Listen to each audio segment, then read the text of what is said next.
Olá novamente.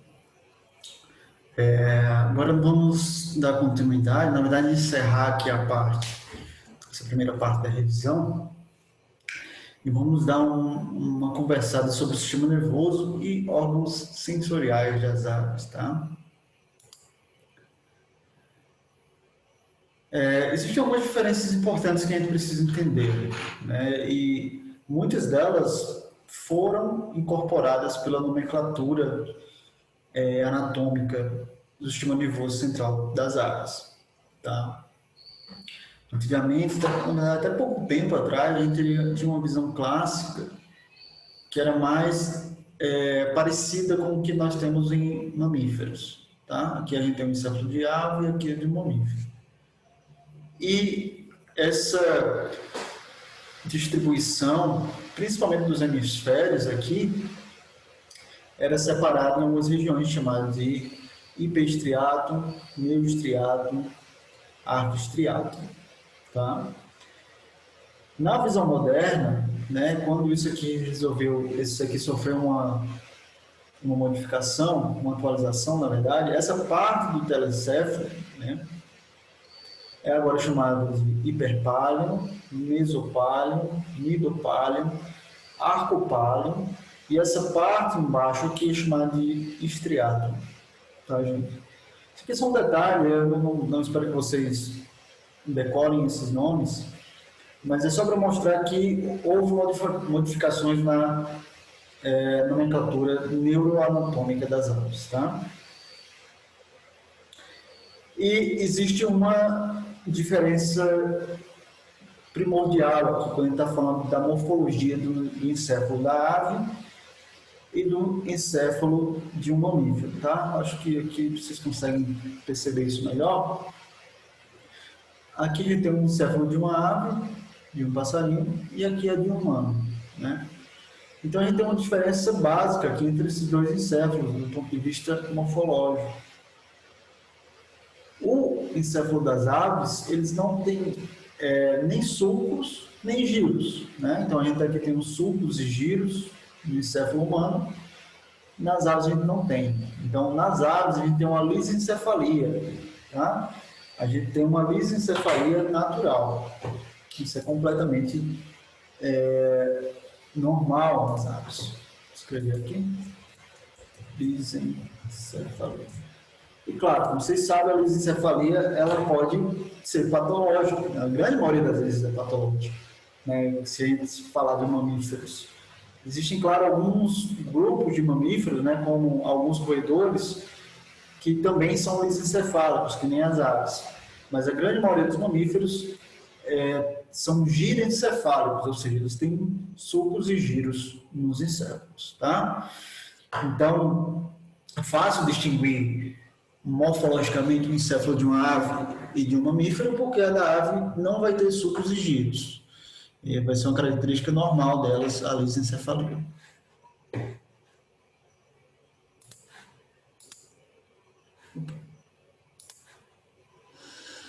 Uma outra diferença aqui é a posição de algumas estruturas, né? Os mamíferos têm uma estrutura chamada glândula pineal também, né? Só que é uma estrutura mais interna nas aves, nos mamíferos. Nas aves, a glândula pineal, isso aqui é um encéfalo de um avestruz, tá, gente? Então a gente percebe aqui, ó, esses vasos congestos não são sulcos, são só vasos. Esse encéfalo é lisencefálico, portanto, um encéfalo de uma ave aqui. E se a gente for procurar aqui a glândula pineal, tem um detalhe importante, né, que eu sempre gosto de lembrar que eu vou fazer necrópsia de ave, de olhar a calota craniana. Tá? A glândula pineal, ela vai sentar nas meninges aqui, ó, entre o telencéfalo e o cerebelo. Então, muitas vezes ela fica, olha ela aqui, ó, muitas vezes ela sai com a calota craniana e fica presa ali na duramada e na calota craniana, tá, gente? Então, as aves têm essa disposição da glândula pineal, fica aqui em cima dessa região, na região mais dorsal do encéfalo, e muitas vezes ela fica presa nas meninges e sai junto com a calota craniana. Isso aqui eu já tinha conversado com vocês, né? Então a gente tem um encéfalo de suíno aqui e aqui um de uma ave. Então a gente consegue ver que é um encéfalo lisencefálico, a gente não tem esses giros e sulcos no encéfalo de mamífero. Em relação a nervos ópticos, é o mesmo número, tá? As aves também têm 12 pares de nervos ópticos, assim como os mamíferos.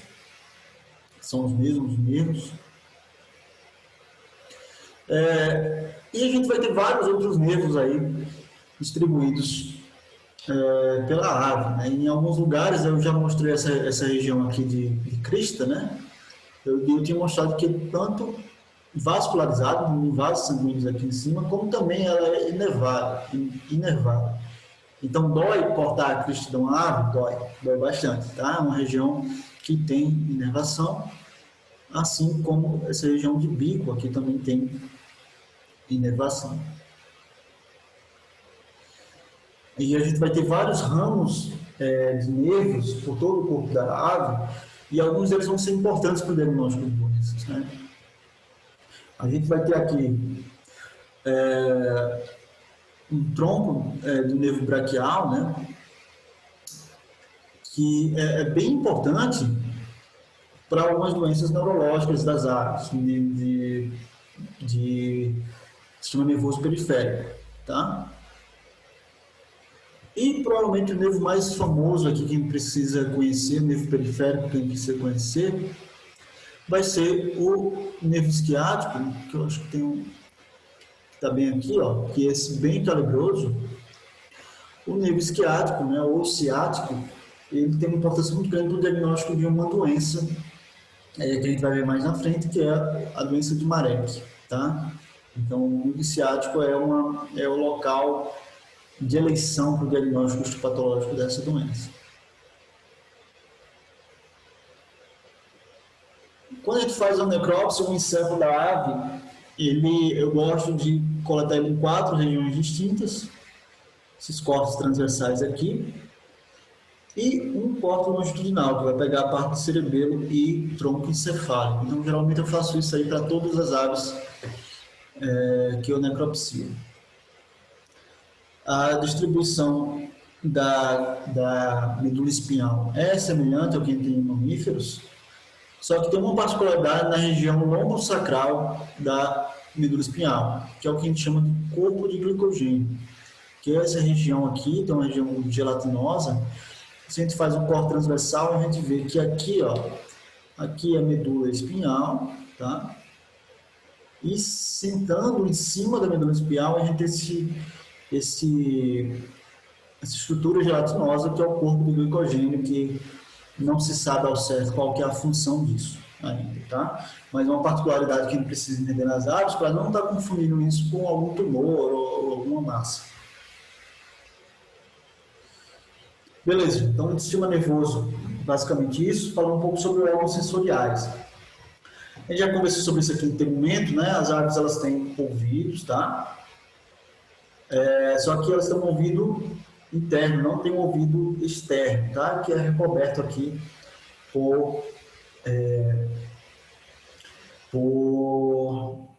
pelo lobo auricular, tá? Um particular interessante é que as corujas, né, eles têm ouvidos assimétricos. Então, as corujas geralmente elas têm o ouvido esquerdo mais dorsal do que o ouvido direito.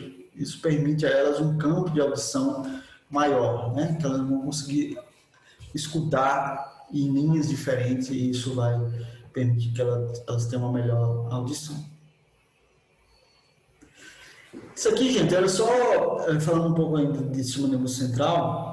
Só uma curiosidade, né, que a gente falou sobre o canto, a capacidade vocal das aves e tal, como falou do sistema respiratório, e eu falei que os pistacídeos, né, eles têm uma região no encéfalo que outras aves não têm, que é justamente essa região de concha, que é chamado, né,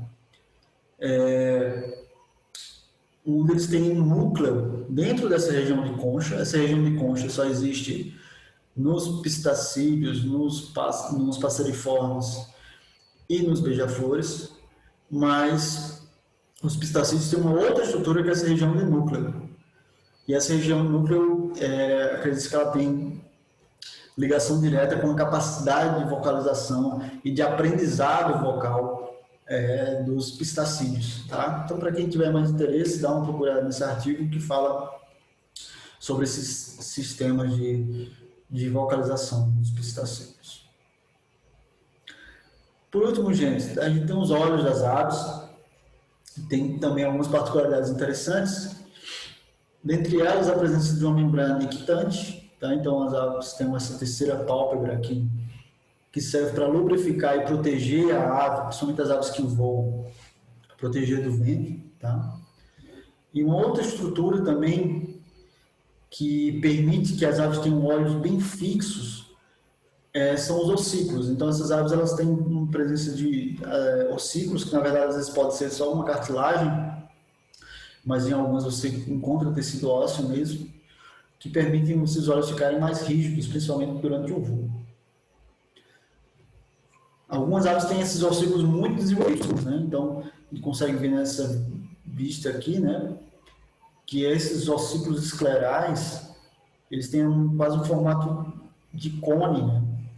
Que permite que essas estruturas fiquem bem rígidas, né? na órbita, principalmente durante o voo, sem que haja nenhuma deformidade provocada pelo vento durante voos em alta velocidade, né? Só para vocês terem noção, esse aqui é um olho de uma coruja e esse aqui é um encéfalo da mesma ave, né? Então, um olho de uma coruja tem o tamanho de todo um encéfalo. Então, as aves elas precisam muito dessa cuidado visual, elas dependem muito de sua capacidade visual e elas têm olhos muito desenvolvidos, né? Além de regiões no encéfalo que vão ser responsáveis por captar essas mensagens visuais. Uma outra estrutura do olho das aves é o chamado pecten, que quer dizer pente, né? Então as aves têm essa estrutura chamada pecten, que acredita-se que serve para a nutrição da retina, tá? Nutrição e lubrificação da retina. Pecten também é o nome dessas conchas que tem um formato de pente. Então, só relembrando aqui o material que eu indico para estudo, tá, gente? Que tem questões de anatomia e fisiologia. E a gente volta depois, então, com nossa parte final da revisão, que é a parte de sistema imunológico das aves. Ok? Só uma última coisa, gente. O quiz de amanhã, ele será em relação a assuntos abordados nas 3 últimas aulas, tá? Então, deem uma revisada nas 3 últimas aulas, que o quiz será sobre isso, e ele será nos 20 minutos finais das aulas de vocês, né? Ou seja, ou às 10h40, para quem começa as aulas às 9, ou às 12h40, para quem começa a aula às 11, tá ok? Até logo.